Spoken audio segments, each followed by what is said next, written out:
Welcome to SR English Institute. I am R. Sharma. Today I am going to tell you the same topic, time and tense. In this tense, I am going to tell you especially present indefinite tense. By this tense, we shall study some important structures and their usage of this tense, which are very helpful at the time of speaking and writing. So let's start these topics. आज मैं present indefinite tense के structure को clear कर रहा हूं, जो कुछ structure हमें बहुत कन्फ्यूजन क्रिएट करते हैं। तो सबसे पहले प्रेजेंट इंडेफिनिट टेंस के एक्शन को बता रहा हूं कि इस टेंस को कब हम लोग बोलेंगे या किस समय बोला जाता है। तो ध्यान रखें, जब कोई कार्य स्टार्ट हो और स्टार्ट होने के बाद स्टॉप की बात उसमें हो, यानी कि वो रुके और फिर स्टार्ट हो फिर स्टॉप हो, ऐसे प्रक्रिया चलते रहे, तो ऐसे एक्शन को प्रेजेंट इंडेफिनिट टेंस में बोला जाता है।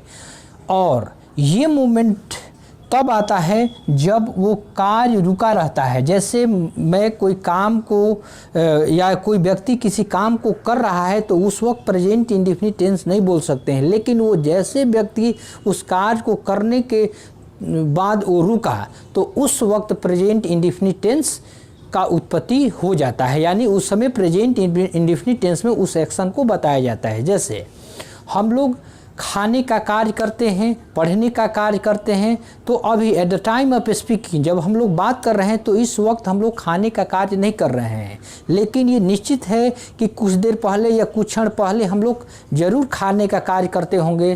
तो अभी जब बात कर रहे हैं तो हम लोग खाने का कार्य नहीं कर रहे हैं, लेकिन कुछ देर पहले खाने का कार्य कर रहे थे। तो अभी जब खाने की बात करेंगे, यानी कि अभी जब बात करेंगे उस खाने के बारे में, तो कहेंगे हम लोग खाते हैं, फिर हम लोग खाएंगे, इसके बाद फिर रुक जाएंगे, फिर खाएंगे, फिर रुक जाएंगे, ये प्रक्रिया चलते रहता है। तो ऐसे में प्रेजेंट इंडेफिनिट टेंस का उत्पत्ति होता है, यानी कह सकते हैं कि at the time of speaking action is stopped, यानी बोलते वक्त कार्य यदि रुका हो तो उस वक्त प्रेजेंट इंडेफिनिट टेंस को बोला जाता है। अब नाम से यदि समझें तो प्रेजेंट इंडेफिनिट टेंस, प्रेजेंट का मतलब होता है वर्तमान, इंडेफिनिट का मतलब होता है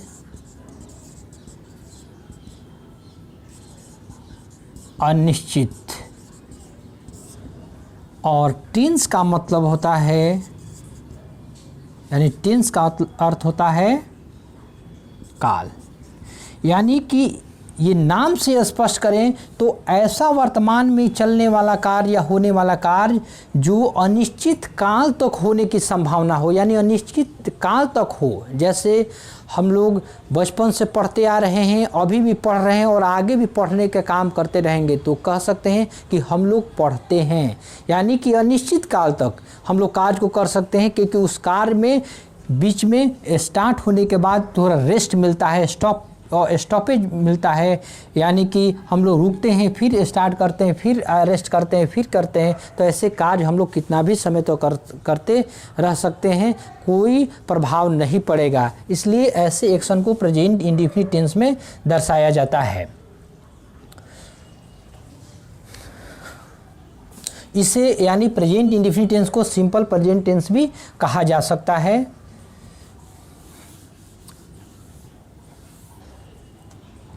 यहाँ अब इसका हम लोग थोड़ा सा स्पष्ट करें स्ट्रक्चर को, तो इस टेंस में जो जिस स्ट्रक्चर का इस्तेमाल किया जाता है वो है स्ट्रक्चर सब्जेक्ट के बाद V1 V5 ऑब्जेक्ट या कंप्लीमेंट। V1 V5 ये डिपेंड्स अपॉन सब्जेक्ट, ये सब्जेक्ट पर डिपेंड करता है। यदि सब्जेक्ट सिंगुलर हो तो V1 का V5 का इस्तेमाल करें, सब्जेक्ट यदि प्लूरल हो तो V1 का इस्तेमाल करें। तो हम लोग थोड़ा सब्जेक्ट को भी स्पष्ट कर लें। तो सब्जेक्ट इस का मतलब यहाँ पर लिखा है हुआ है सब्जेक्ट, और सब्जेक्ट का मतलब होता है कर्ता, यानी किसी कार्य को करने वाले को कर्ता कहा जाता है। ऐसे इसको आश्रित भी कह सकते हैं, प्रजा भी कह सकते हैं, या वश में करना भी अर्थ में कह सकते हैं। इतना इसका अर्थ होता है। ये वर्ब के रूप में है, ये आश्रित एडजेक्टिव के रूप में है, प्रजा नाउन के रूप में है और कर्ता सब्जेक्ट यानी कि नाउन के रूप में है। तो यहाँ पर सब्जेक्ट जो का इस्तेमाल हम लोग इस स्ट्रक्चर में कर्ता के रूप में कर रहे हैं, ये इसका मीनिंग हुआ। तो किसी कार्य को करने वाले व्यक्ति को कर्ता कहा जाता है, चाहे वो व्यक्ति हो या वस्तु हो, कोई भी चीज़ यदि कर रहा है हो तो कर्ता है। दूसरा है कि वर्ब, जिस सेंटेंस में कुछ होता हो तो वो क्रिया है। तो ये ध्यान रखें कि यहाँ पर V1 का प्रयोग किया गया है। तो V1 का मतलब हुआ the first form of the verb. Verb का पहला रूप, ये पहला रूप हमेशा प्लूरल वर्ब होता है, प्लूरल नंबर में होता है, इसलिए इसका इस्तेमाल प्लूरल सब्जेक्ट के साथ करते हैं। प्लूरल सब्जेक्ट का मतलब हुआ दे, वी, यू, वॉइस, यानी इसके साथ V1 का इस्तेमाल करते हैं। और वहीं यदि कहें V5 की बात तो V5 बराबर होता है द FIFTH, फिफ्थ फॉर्म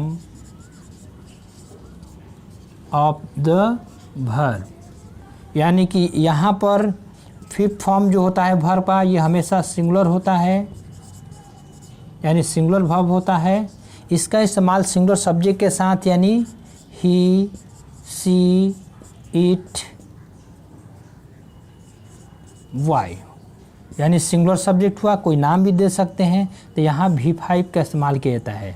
और V1 और V5 में अंतर यदि समझें तो V1 और V5 कोई भी वर्ब अपने मूल्य रूप से, यानी वो अपने शुरुआती में V1 होता है, और जब उस वर्ब में एस या ES जोड़ देते हैं तो वो V5 बन जाता है। ऐसे में V5 सिंगुलर होता है और V1 होता है प्लूरल। अब नाउन और वर्ब में दोनों में अंतर है, ठीक एक दूसरे के उल्टा है, क्योंकि किसी नाउन में जब एस या ES जोड़ा जाता है तो वो प्लूरल बन जाता है, लेकिन किसी वर्ब में एस या ES जोड़ा जाता है तो वो वर्ब सिंगुलर हो जाता है।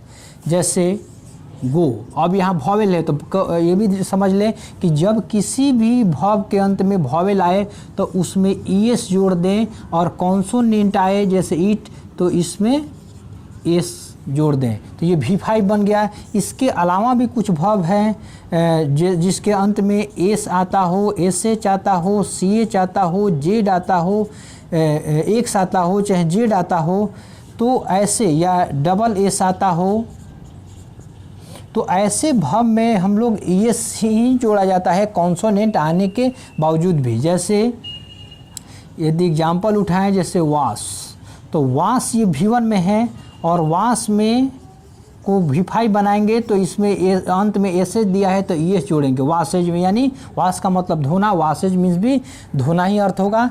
तो यहाँ पर दोनों का अर्थ ये सेम आएगा, जिसका प्रयोग हम लोग प्रेजेंट इंडेफिनिट टेंस में जिस वाक्य के हिंदी वाक्य के अंत में ताहे तीहे होगा उसमें करेंगे, यानी कि वास और वासेज।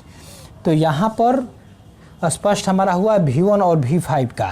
तो ये सिंगुलर सब्जेक्ट के साथ प्रयोग करेंगे, यानी ही के साथ प्रयोग होंगे। जैसे ही वासेज, वह धोता है, देवास वे लोग धोते हैं। तो इसे आप लोग स्क्रीनशॉट ले लें जल्द। ये रहा V1 और V5 और सब्जेक्ट के बारे में। अब हम लोग चलते हैं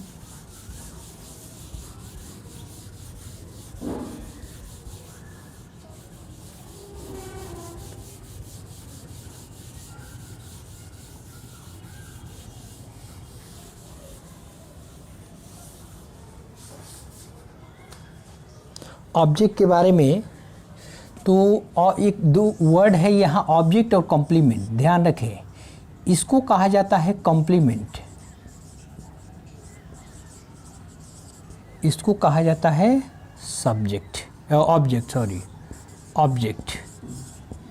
ऑब्जेक्ट का अर्थ होता है कर्म, इसको ये भी कह सकते हैं, वस्तु भी ऐसे कह सकते हैं, उद्देश्य भी कह सकते हैं, लक्ष्य भी कह सकते हैं, या आरोप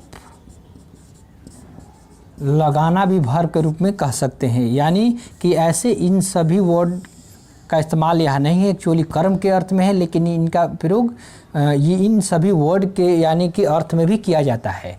कॉम्प्लीमेंट का मतलब होता है पूरक, यानी जो वाक्य के अर्थ को पूरा करता है, ऐसे वर्ब के रूप में जोड़ना भी होता है। ये क्या, इसका काम क्या है कि सब्जेक्ट को और अपने खुद से ये जोड़ने का कार्य करता है। जैसे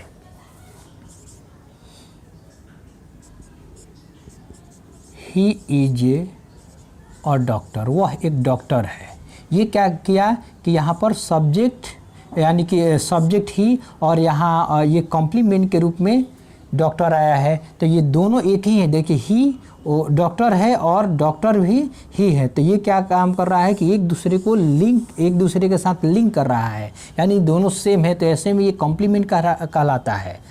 और ऑब्जेक्ट जब क्रिया करने पर जिस शब्द पर प्रभाव पड़ता है वो कर्म है। जैसे ही ईट्स अ मैंगो, वह आम खाता है, तो यहाँ पर खाने का काम आम पर हो रहा है, इसलिए प्रभाव आम पर पड़ रहा है, तो मैंगो यहाँ पर होगा जो ऑब्जेक्ट का काम करेगा। अब दोनों में अंतर समझें कि ऑब्जेक्ट और कॉम्प्लीमेंट क्या होता है। तो ये ध्यान रखें कि यहाँ ऐसे में स्पेशली सब्जेक्ट वर्ब और ऑब्जेक्ट कॉम्प्लीमेंट पर एक वीडियो जारी करूँगा, लेकिन यहाँ पर थोड़ा सा मैं हिंट देता हूँ कि किसी वाक्य में सब्जेक्ट होता है, उसके बाद वर्ब होता है, ऑब्जेक्ट या कॉम्प्लीमेंट, चाहे या तो ऑब्जेक्ट आता है या कॉम्प्लीमेंट आता है।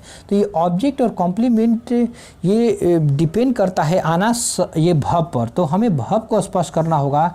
तो ये वर्ब का मतलब यहाँ स्पष्ट शब्दों में जान लें कि वर्ब तो ऐसे कई हैं, लेकिन मुख्यतः वर्ब दो ही प्रकार होता है, एक होता है डिपेंडेंट वर्ब और एक होता है इंडिपेंडेंट वर्ब।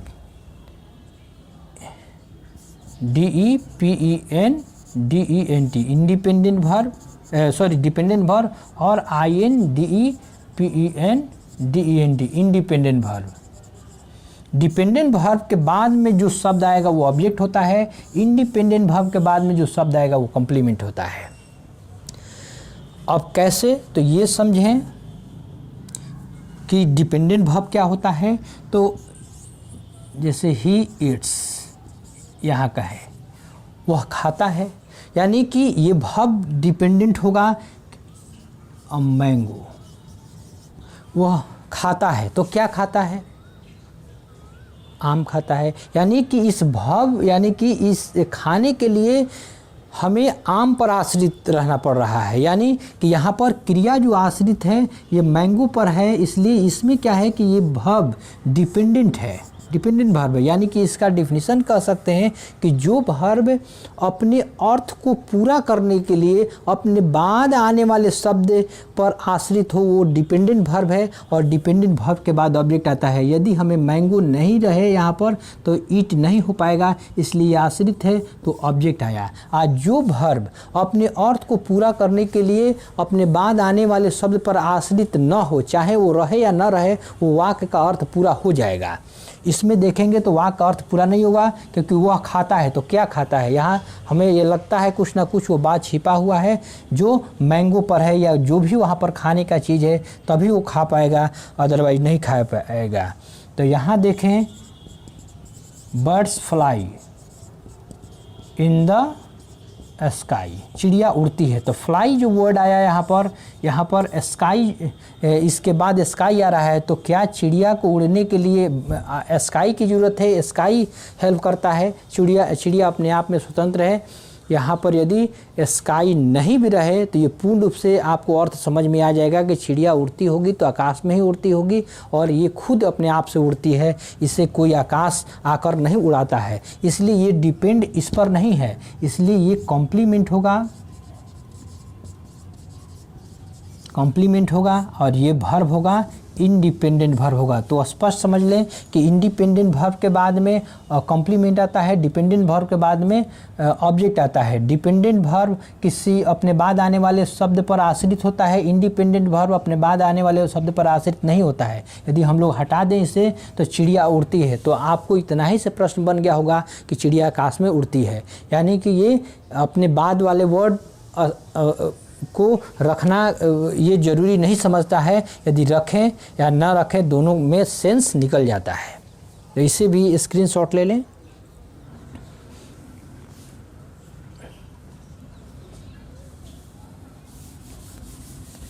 नेक्स्ट,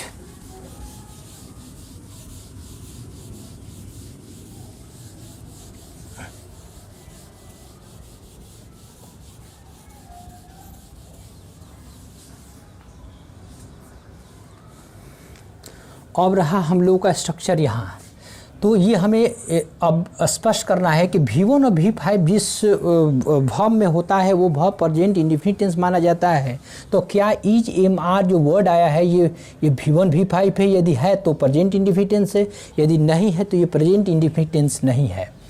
तो ये ध्यान रखें, हम लोग स्पष्ट करने जा रहे हैं। V1, V2, V3, V4 और V5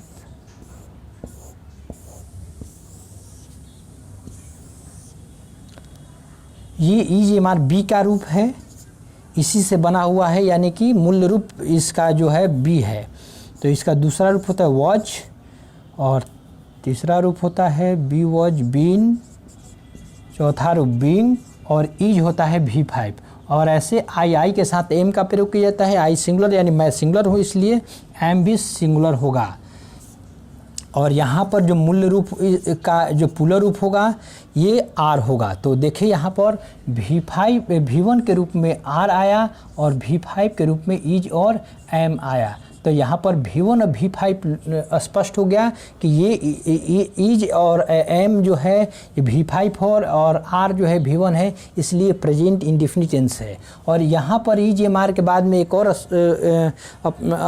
कंसेप्ट क्लियर कर ले कि इज एम आर के बाद आने वाला कोई भी नाउन या एडजेक्टिव या प्रीपोजिशन प्लस नाउन वो कॉम्प्लीमेंट होता है। तो यहाँ जो वर्ड आएगा या तो नाउन आएगा या एडजेक्टिव आ सकता है या प्रीपोजिशन प्लस नाउन आएगा, तो वो कॉम्प्लीमेंट कहलाएगा। जैसे ही इज अ टीचर, वो एक शिक्षक है, ये कॉम्प्लीमेंट है, नाउन के रूप में आया है यहाँ पर। और इज क्या है हमारा V5 है और यहाँ V5 का इस्तेमाल इसलिए किया गया कि सब्जेक्ट हमारा सिंगुलर सब्जेक्ट है, इसलिए सिंगुलर वर्ब का इस्तेमाल हुआ। तो यहाँ स्पष्ट हो गया कि V5 इज एम V5 हुआ और आर V1 हुआ। अब यहाँ एक और बात हम लोग स्पष्ट करें कि ये प्रेजेंट कंटिन्यूअस टेंस में भी इज एम आर का प्रयोग होता है। तो ये ध्यान रखें कि दोनों में अंतर क्या है कि सब्जेक्ट के बाद इज एम आर के बाद V4 का प्रयोग होता है, ऑब्जेक्ट का कॉम्प्लीमेंट आता है, यानी उसके बाद ऑब्जेक्ट कॉम्प्लीमेंट आता है। तो दोनों में अंतर क्या है कि इज एम आर के बाद V4 का प्रयोग होता है, इसमें इज एम आर के बाद में किसी नाउन एडजेक्टिव या प्रीपोजिशन प्लस नाउन का प्रयोग होता है, दोनों में अंतर है। तो जब इस स्ट्रक्चर पर हो कि इज एम आर के बाद noun adjective plus preposition plus noun हो यानी कॉम्प्लीमेंट हो, तो वो प्रेजेंट इंडेफिनिट टेंस का स्ट्रक्चर है। और जब इज एम आर के बाद V4 आए तो वो कंटिन्यूअस टेंस का स्ट्रक्चर है। तो अब ये समझिए कि इज एम आर का प्रयोग कब होता है, किस वक्त किया जाता है। तो ध्यान रखें, जब कोई भी चीज़ ये फैक्ट है कि वो है, मौजूद है, उपलब्ध है, यानी सत्य चीज़ है कि वो है, तभी इज एम आर का प्रयोग किया जाता है। यानी कह सकते हैं कि present indefinite tense is used to express fact या यूनिवर्सल ट्रूथ, जनरल ट्रूथ और प्रिंसिपल। यानी प्रेजेंट इंडेफिनिट टेंस का प्रयोग सामान्य सत्य को बोलने के लिए या फैक्ट को बोलने के लिए, विश्वव्यापी सत्य को बोलने के लिए, या कोई भी नियम हो यानी सत्य बात हो उसे बोलने के लिए प्रेजेंट इंडेफिनिट टेंस का इस्तेमाल किया जाता है। तो यहाँ पर जो प्रयोग हुआ तो यूनिवर्सल यानी फैक्ट को दर्शाने के लिए हुआ, इसलिए प्रेजेंट इंडेफिनिट टेंस का स्ट्रक्चर पर होगा। यहाँ एक और स्ट्रक्चर को हम लोग एनालिसिस करें तो यहाँ देखेंगे कि हैज हैव के बाद में एक कॉम्प्लीमेंट आ रहा है। तो क्या है, किसी सब्जेक्ट के बाद हैज हैव लगा हुआ सेंटेंस प्रेजेंट इंडेफिनिट टेंस होता है या प्रेजेंट परफेक्ट टेंस होता है। इस दोनों में भी छात्रों को कन्फ्यूजन होता है। तो ये ऐसे प्रश्न कई बार कॉम्पिटिटिव एग्जाम में आता रहा है जो छात्रों को कन्फ्यूजन करता रहा है।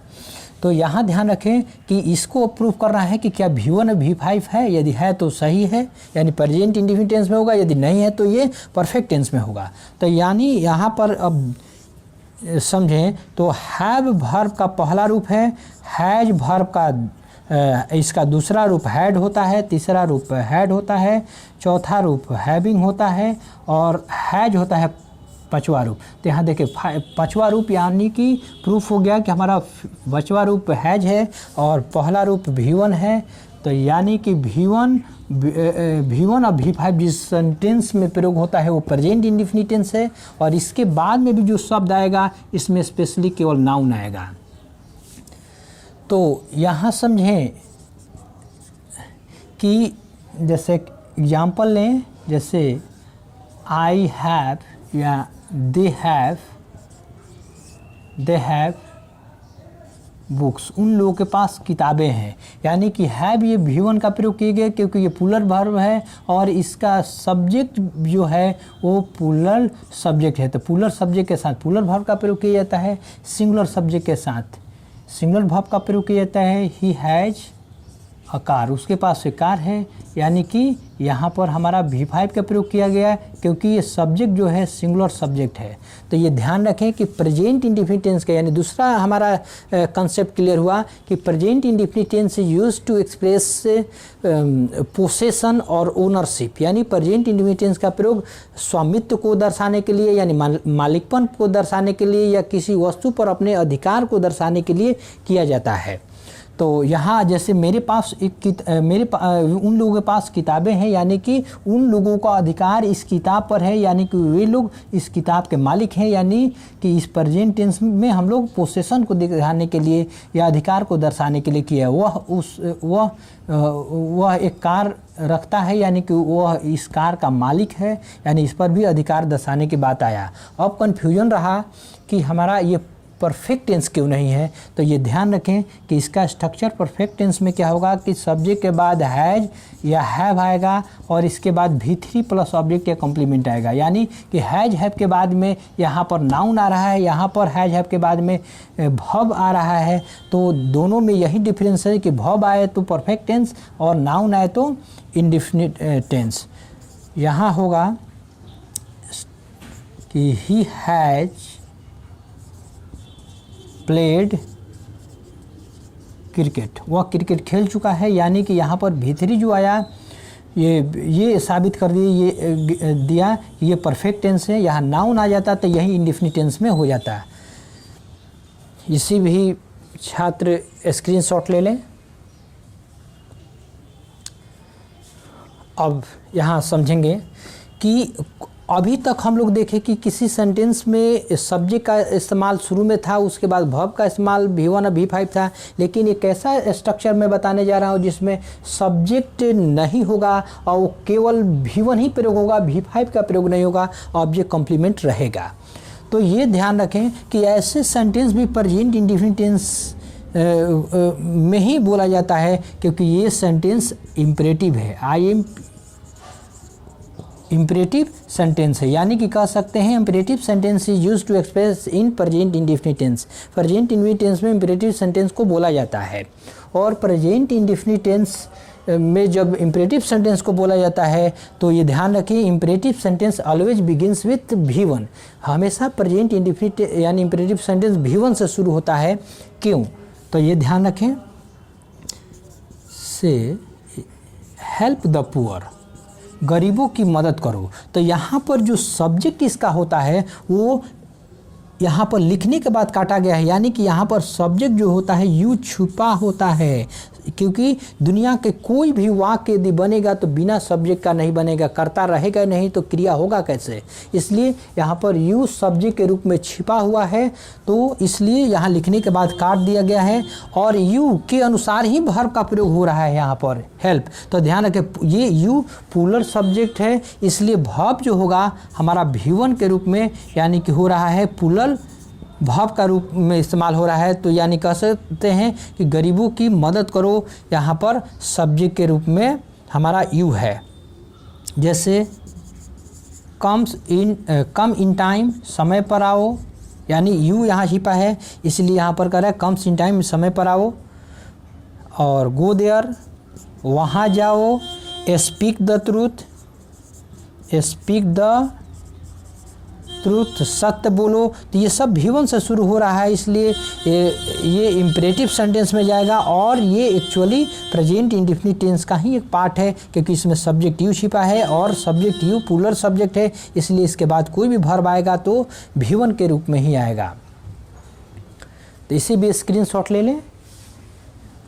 तो thanks for watching this video. यदि आप लोगों को वीडियो पसंद आया हो तो लाइक, सब्सक्राइब तथा शेयर करना ना भूलें और साथ ही कमेंट अवश्य करें, ताकि किसी भी छात्र को किसी प्रकार का इसमें फॉल्ट हो या थोड़ा किसी प्रकार का समझने में दिक्कत हो तो मैं फिर से उनका उत्तर 1 बाय 1 कर दे सकूं।